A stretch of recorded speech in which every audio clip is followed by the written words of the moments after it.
من چاوەڕوان مەحموودم لە پایتەختی ڕۆشنبیریەوە ساڵی نوێتان پیرۆز بێت بە هیوای ساڵێکی پڕخێر و خۆشی بۆ گژلایەک.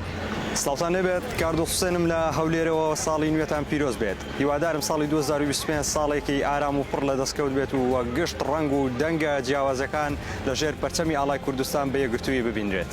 Di Salonê de em li hemî gund û bajarên devera Badînan birêka Mayka Şarpêz dêbîne pirek ji bo gihandina hemî roydan û arîşa û gazindên hawlatiyên Badînan ji bo desalatê. Bi dirêjahiya salê dîmen û wêneyên balkêşên Badînan û xelkê deverê dêl Şarpêz bînin. Peyman berwarî dezgahê mîdyayê Şarpêz dihok. ساڵی تازەتان پیرۆز بێت وەک چۆن لە ڕابردوودا بە ئەمانەتەوە زانیاریەکانمان بۆ گواستونەتەوە لە داهاتوشدا بە هەمان گوڕوتینەوە بەردەوام دەبین. ئاد محەممەد شارپرێس گەرمیان لە ڕانی دەواازەی ڕاپەڕینەوە ساڵی نوێتان پیرۆز بێ بە هیواین لە ساڵی تازەدا خەونەکانی گەلی کورد لە هەر چوار پارچەی کوردستان بەدی بێت.